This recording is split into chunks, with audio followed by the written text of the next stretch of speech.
आज जहां रानी राधिका के बनाए हुए पालक के सूप में कीड़ा तो मिला देती है, मगर रानी का ये प्लान आगे आने वाला ट्रैक में उसी के ऊपर भारी पड़ रहा है, क्योंकि जब रानी वहां पर राधिका का ध्यान किसी तरह से भटकाकर उस सूप में कीड़ा तो मिला दी थी, वही जब राधिका उस सूप को लेकर अपने पापा जी के पास तो आ गई थी, मगर उसी बीच में रानी अपने सास को उसी समय जाकर उस सूप को अपने हाथ से पिलाने के लिए भेज दी थी। लेकिन अब सुजाता रानी के कहे मुताबिक राधिका और जग्गू के पास तो आ गई थी, और वही अब सुजाता राधिका के हाथ से वो पालक वाला सूप अपने हाथ में ले ली थी, और सुजाता वहां से राधिका को बाहर जाने के लिए बोली थी, जिसके बाद राधिका वहां से चली गई। मगर जब सुजाता अपने प्यारी भरे हाथों से जग्गू की उस सूप खिलाने की कोशिश तो करने लगी थी, मगर जग्गू वहां पर उस सूप को नहीं खा रहे थे, क्योंकि भले जग्गू अपने मुंह और जुबान से बोल नहीं सकते हैं, लेकिन जग्गू वहां पर उस सूप में कीड़े को देख लिए थे, जिसके वजह से जग्गू वहां पर सुजाता के हाथों से खाना नहीं खाए थे। लेकिन जब सुजाता की नजर उस सेब में पड़ा था तो उसमें गुजूर गुजूर कुछ कीड़े चलते हुए दिख गए थे। वहीं अब राधिका वहां पर उस सूप को नीचे छोड़ दी थी, तभी सभी लोग भी वहां आ गए थे। लेकिन अब सुजाता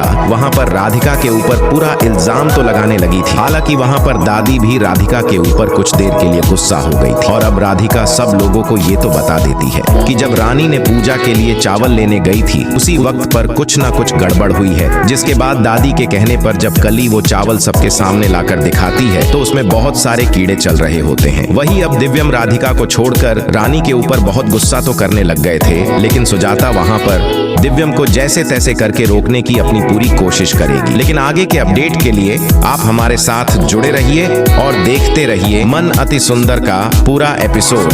दंगल टीवी पर।